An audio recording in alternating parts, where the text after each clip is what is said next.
Gravestones, mausoleums, black, dark, suffering, the unknown, fear, blindness, disease, and death, morbid encounters, desperation, and insurmountable pain, permanent sleep, and welcome closure. Once a healer with great promise, this man's life now shattered, destroyed by a lover's baseless and vindictive fear. More gravestones, circling faster now. The crow caws with the promise of fresh meat. A veiled threat remains distant for now. Struggling and losing control, the way forward is lost. With few options, a date is set to bring an end to life's catastrophe. An early spring death notice sparks a new hope, consigning our man to use intelligence and imagination to recover a Rocky Mountain treasure. Biannual trips by thrice and still empty-handed, yet the mountains bring healing, hopefulness, then faith. Intoxicating aromas of sage, pine, wildflowers, the sound of babbling brooks, birdsong, immersion in fresh mountain streams, a tranquil world in harmony, resurrection. This day, our man moves forward once more towards Future Canyon. The mystifying journey down Imagine Road continues.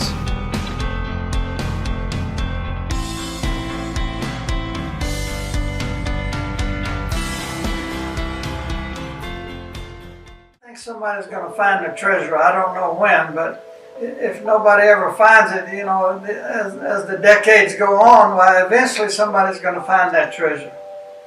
I'm Michael, and I've lived in Oshkosh, Wisconsin since 2001. This city has been a perfect place to raise my son, nestled between Lake Winnebago and the Fox River, not far from the white sand beaches of Lake Michigan, and very close to Wisconsin's North Woods.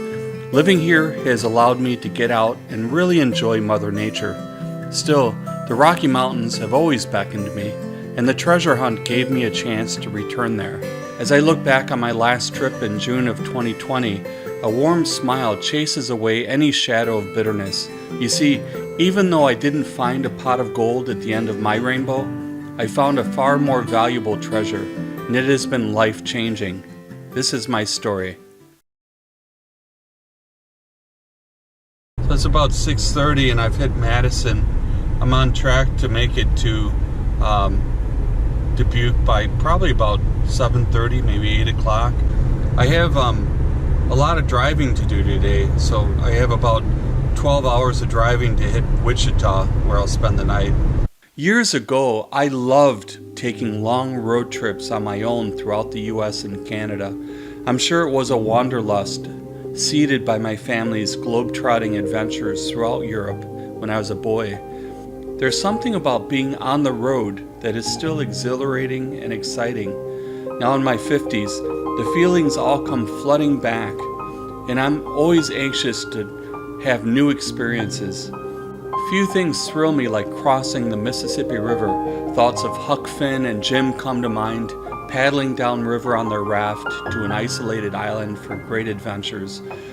For Huck and Jim, the Mississippi River was the ultimate symbol of freedom. It was for me growing up as well. The Mississippi River has always been my gateway to the West. Its mighty expanse has left me awestruck with every crossing. This trip, the Julian Dubuque Monument, was a welcome sight and the perfect place to snap a couple pictures and get some footage of the mighty Mississippi from high above.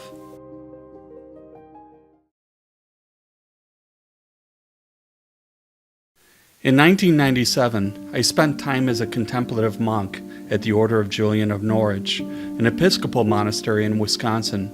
It was a wonderful opportunity to discern a monastic vocation where my life would be centered around prayer, meditation, simple labor, reading, and writing. The patron saint of our community, Julian of Norwich, wrote, "Holy awe is the experience we most deeply long for because it creates a wonderful sense of security, true faith, and certain hope. And from this tasting of holy awe, a sense of security, faith, and hope emerge. Soon after leaving the monastery, I entered the inner peace corps at Mary's Margin, living and working with two very special nuns and helping them with their retreat ministry.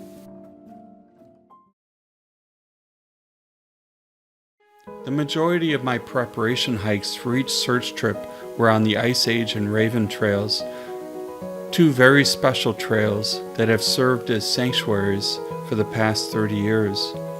I first discovered the Lapham Peak section of the Ice Age Trail in 1995 or so. The trail winds through beautiful Wisconsin countryside west of Waukesha, Wisconsin, over a babbling brook and through the breathtaking Kettle Moraine forest extending throughout the area. The hills can be challenging to navigate. There was a time in my marathon running days when I would run this section of the trail, even in the dead of winter. I called it snowy forest running, and it was always a miracle that I didn't sprain an ankle on a snow-covered rock. This trail was just down from the monastery where I lived and convenient for my Sunday-long runs, a luxury that was allowed by my guardian, Sister Scholastica Marie. The Holy Hill section of the Ice Age Trail winds throughout another section of the Kettle Moraines Hills, in the shadows of the Holy Hill National Shrine and pilgrimage site sitting high above. I first encountered this special place while on a novice field trip with Father John Julian and Sister Hilary. I still take annual retreats to this sacred place and have experienced spiritual awakenings and small miracles here that have had life-changing consequences. Hiking these trails have had a meditative and healing effect that is difficult to put into words. For more than 30 years, my family made the North Woods of Wisconsin our second home. We spent much time here as a family, and I was blessed to retain a semi-official role as caretaker.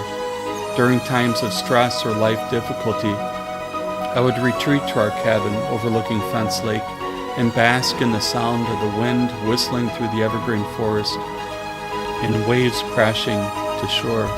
Down the road, the Raven Trail in the Northern Highland American Legion State Forest became my spiritual home and is still a place I take pilgrimages every year. There is something magnificent about the forest in Clear Lake, where a springtime immersion is mandatory regardless of water temperature.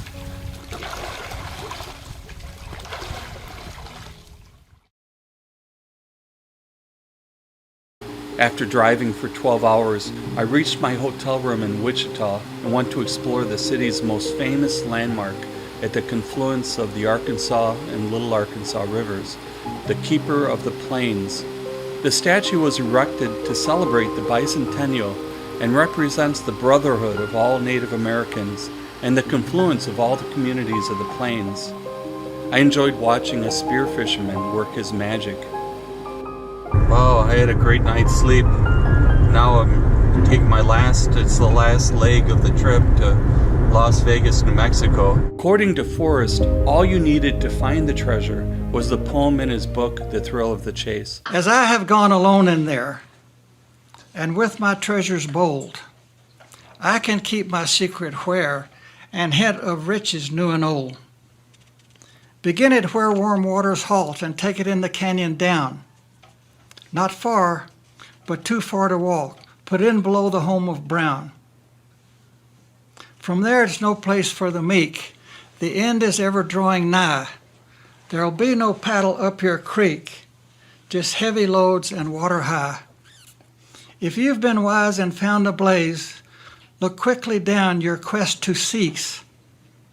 But tarry scant with marvel gaze, just take the chest and go in peace. So why is it that I must go and leave my trove for all to seek? The answers I already know. I've done it tired, and now I'm weak. So hear me all and listen good. I may have to read this thing. So hear me all and listen good. Your effort will be worth the cold. If you are brave and in the wood, I give you title to the gold. As the miles continued to flow by, I remembered my first trip back in June of 2017 after reading an article about Pastor Paris Wallace from Colorado drowning in the Rio Grande near Pilar, New Mexico while searching for Fenn's treasure. I was so sure I had discovered the spot right where the El Aguaje Trail descends to meet the Red River. It didn't matter, this area was not technically in the Rocky Mountains, but it was known for being filled with brown trout, which was my home of brown. I was positive this was the spot, but Google Earth did me an injustice. Certainly I could have crossed over the river without a problem, but the crack I had spotted on the other side was actually inaccessible. Still, it was all so amazing. To this day, the Red River has become a place for frequent sacred soaking. The Red River. This is the pinnacle of my trip out this time, as always. This is my treasure. All in all, my first trip to northern New Mexico was wonderful, healing, and inspiring. Connecting with the mountains and Mother Nature filled a void I hadn't known existed. That first trip, I had 7 different locations that all seemed to perfectly fit with the clues from the poem. Staying in Taos at the El Camino Lodge, most of my searching was in the Enchanted Circle area and included the Red River Fish Hatchery, the town of Red River, Eagle Nest Lake, Angel Fire, the San Francisco de Asís Mission Church in Ranchos de Taos, where Ansel Adams took a lot of iconic photographs, and even the John Dunn Bridge recreational area. It was a busy trip, but I was unsuccessful in finding the treasure. As I drove back to Albuquerque to catch my flight home, a Facebook friend contacted me about his theory. He had an anagram for the first line of the poem, "As I have gone alone in there." As he explained it, it was a letter-for-letter exchange, pointing to an exact and very specific location. The anagram was 111 East, Ahai Noria. 23 letters, an exact swap with the first line of the poem. A mathematician said it was a 1,000,000,000 to 1 chance of this being just coincidence. I was absolutely convinced that this was my area, and up until recently, I was sworn to secrecy. Still, while I had the area locked in, I had nothing else, no clues to go on. I searched that area for 2 years, commuting out 1.5 hours from Taos. It was one of the most scenic commutes I've ever had in my life. Literally, the land of enchantment at its finest.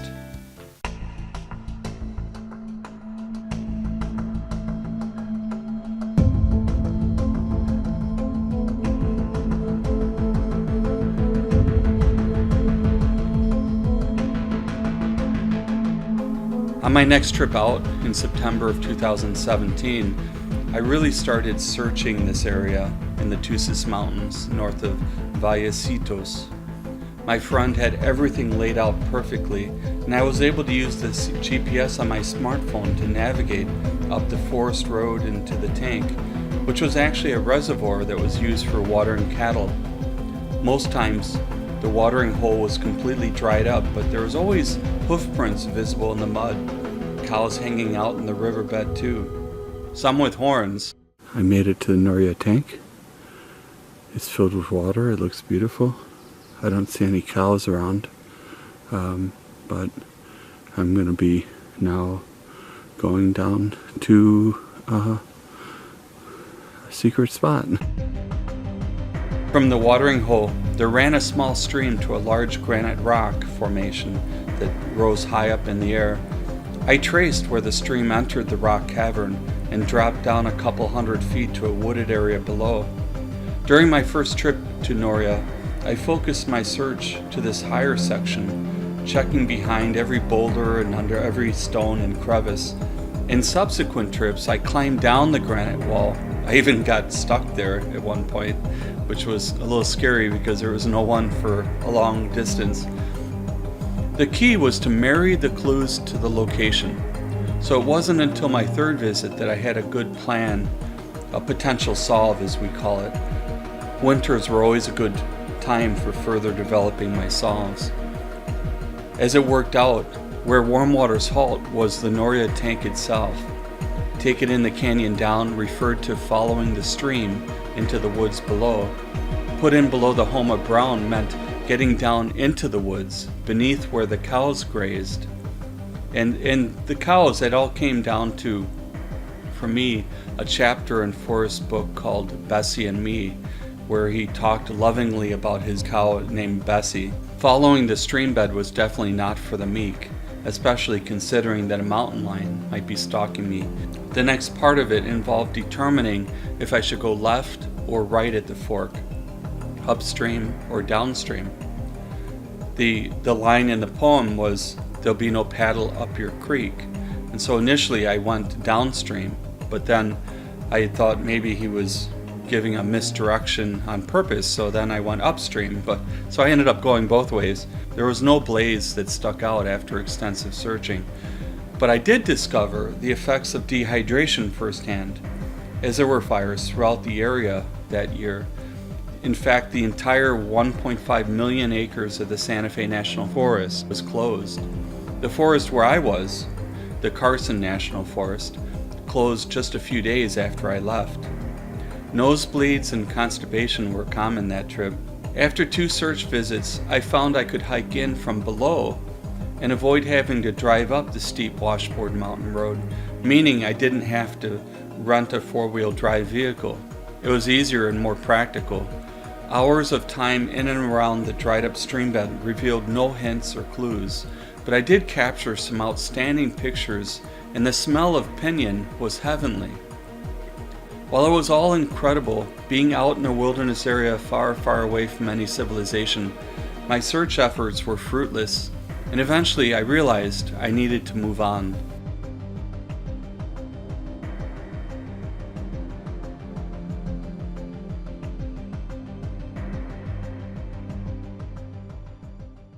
The thrill of the chase. I keep going back to the thrill of the chase. And you can think I'm crazy if you want to, and a lot of people have said that, but it's something that I believe in. And that treasure chest, I've said, is in a very special place to me. And if I get another disease, on my last dying gasp, I'm going to throw myself on top of that treasure chest. And then I'm going to dare you to come find me.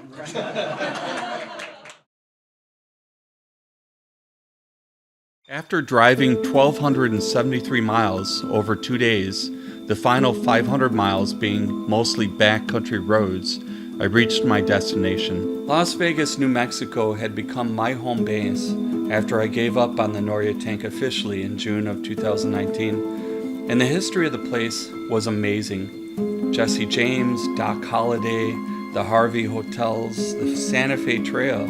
You see, I always believed the treasure was hidden close to Forrest's home. That night from the hotel, I recalled how I first learned about the Montezuma Hot Springs. I had been back to the drawing board, conducting a Google search with the phrase, Forrest Fenn, where warm waters halt. I found a new starting point and discovered an old AGK YouTube panel discussion with that topic. And on that panel was a searcher, and he spoke of a secret map. He had taken over 100 trips to the Pecos wilderness, sometimes getting home just to go back out.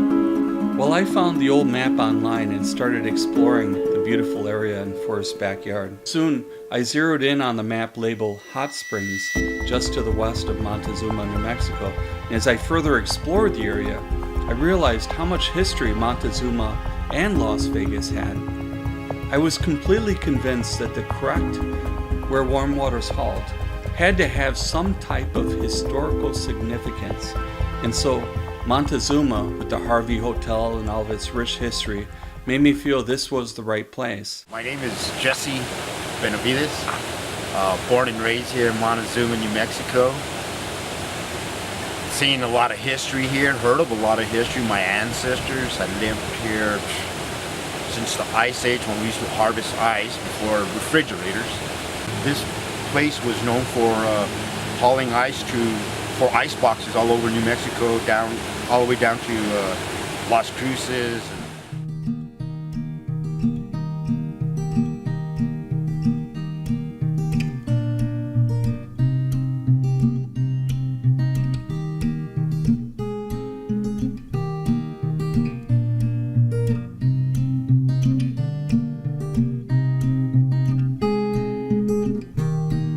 feel very good, and I'm very pleased with the number of people that have gone into the Rocky Mountains looking for the treasure. That was one of my goals, and I'm very pleased that has happened.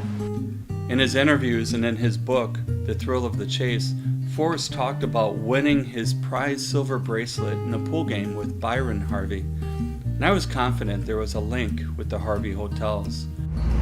Yeah, this road right here we're on was for the train. It wasn't for vehicles. This was for the train that came and got the ice and took it, all around the state of New Mexico, up to Colorado. They used it up there for agriculture. They put it on the roots, on the bed of the tree, so they wouldn't bloom right away. They'd stay dormant longer. Sure. Now that World College, it seems like there's a lot going on there. It was a Harvey Hotel. Oh, it was a Harvey Hotel. Yeah. Do they still have one in Las Vegas? Well, the Castaneda was one of them. No, that's still a hotel, but it's not Harvey Hotel no more. And that was one of them. This is another one that they had. And this one was really popular because of the outdoor hot springs they had. Oh, okay. So that's why this one was really popular. Sure. And this bridge was for the train way back in the days. Ah. And it was made for a train, but now it's just a walking bridge for people to walk and hang. So right over here on the other side of these trees is the first dam. Oh. And that they had, for harvesting ice. And back in the days, they had Clydesdale horses. They weren't just for pulling Budweiser. They used them for pulling ice around here. And my uncle, my step-uncle, he used to be a farrier for them, and he'd tell me that he would make their horseshoes, and he would make spikes as long as my fingers, so the horses could walk on the ice and drag the ice around. Oh, number one. Oh, okay. There was one more in between here and where number 3 is at, where we first met. Wow. Well, yeah, this is number 1. So this extended all the way across then? Yeah, it went all the way across. The dam was right there where those logs are at. Oh, okay. And this was, the water was up against this. Huh. How high the water was here. As Jesse explained to me, Montezuma Castle had once been a Harvey Hotel, and it was one of the prized ones because it had a hot spring right there. My attention turned to a large rock formation that was really obvious on Google Earth, and I calculated the El Porvenir campground to become my put-in below the Homer ground to be exactly 10 miles from the hot springs. This being my not far but too far to walk. For this solve, my home of ground was the Hermit's Cave. What could be better? The actual home of an Italian religious recluse, a hermit, and healer that lived in a cave just below the peak from 1863 to 1866, coming down periodically to treat the sick with natural remedies. In fact, his cave is still a major pilgrimage site for many devout New Mexicans. To me, put in below the Homa Brown meant to take the Porvenir Trail that ran below Hermit's Cave through the Porvenir Canyon, rather than the Hermit's Peak Trail. The word Porvenir is Spanish for future, so it actually means future canyon. And there was once even the El Porvenir Hotel, which was considered a health resort in 1910. It stood on the current property of the El Porvenir Christian Camp. It all just seemed so perfect. Forrest said, it's not about the treasure. It's about the thrill of the chase. And for us, that turned into reality. For us, it wasn't about the treasure. It was about traveling, seeing new locations, experiencing new things, and doing it with, in my case, my 2 friends. Driving up the Gallinas Canyon and making my way through the tiny towns of Gallinas and El Porvenir to the Porvenir Trailhead and the Santa Fe National Forest, I was not fully prepared for what I'd find. To say the Porvenir Canyon was special is an understatement.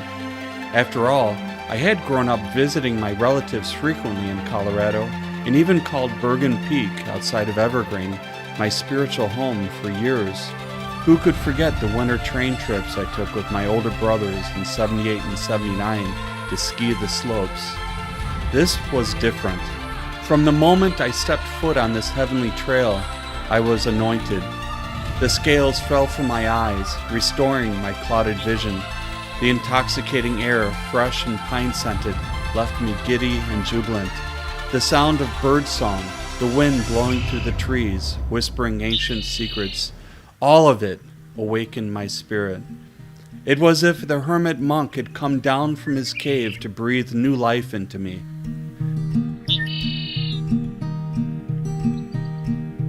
Ain't it like a river to keep flowing?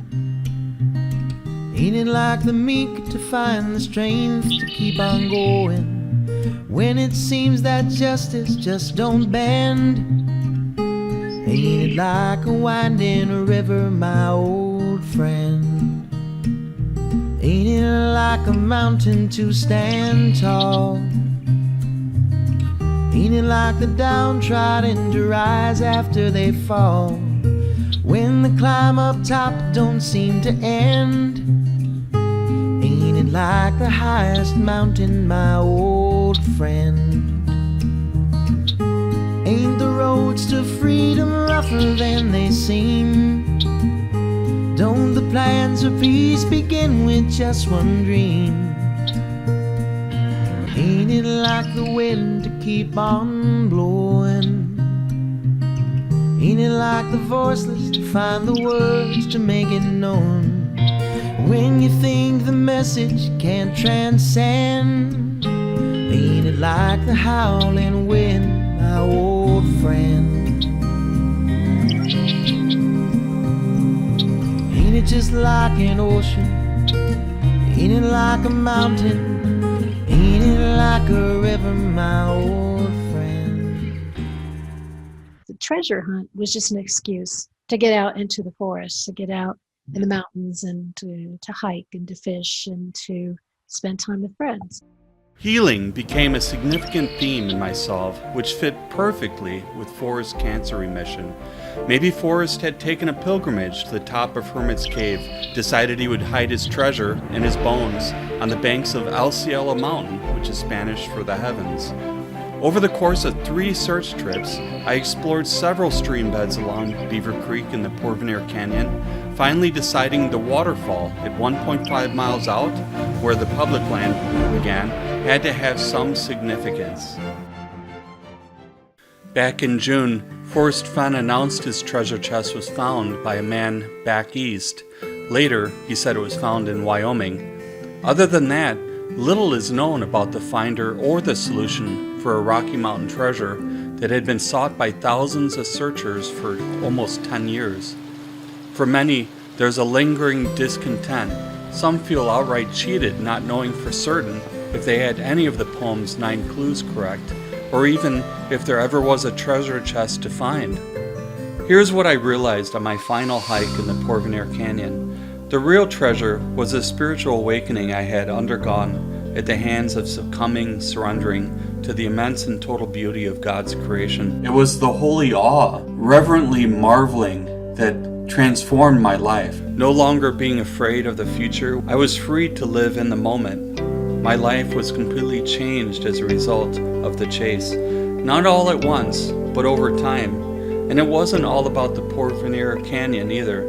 My experiences in the Noria Tank area, the Red River, the Rio Grande, Taos, all of it continues to have an effect on my soul. Baptized in living water and resurrected, I was delivered to a safe and promising future that, to this day, continues to keep me afloat and moving forward on Imagine Road. I'm finally at peace with myself and the world around me. I know for certain that a higher hand brought me to the mountains through Forrest Fenn to find new life and gain the strength to move forward. It's been another amazing trip, even though the treasure had been found. All the time that I got to spend in the Porvenir Canyon, in the Red River, Noria Tank, the Rio Grande Gorge, and Taos, all of it has really rekindled my spirit.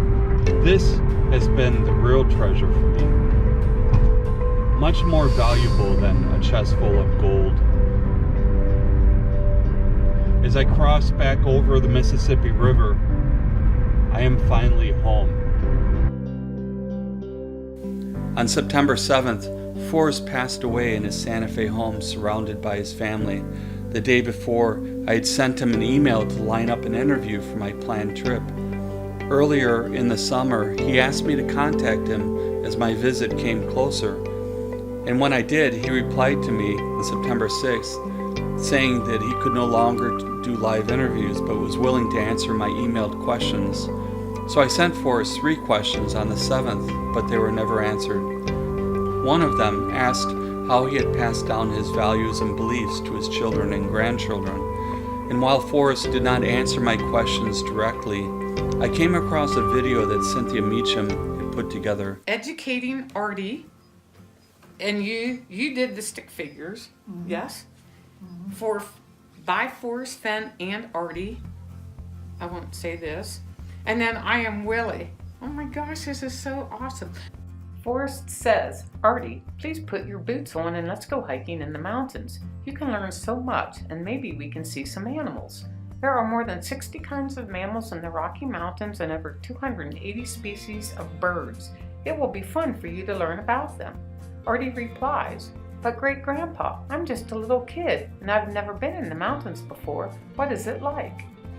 I've never traveled all alone or built a fire on my own, but I know I can, 'cause it's all in my hands.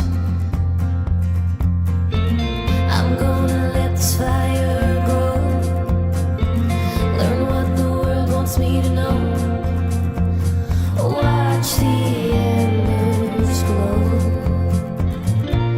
Gonna take the long way home.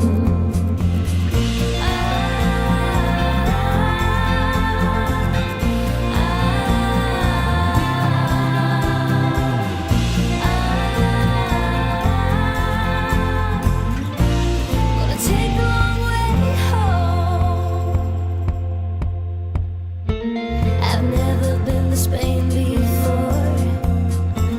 I've dreamt about it for so long. What's holding me back? It's all in my hands. I'm gonna let this fire grow, learn what the world wants me to know, watch the embers glow. Gonna take the long way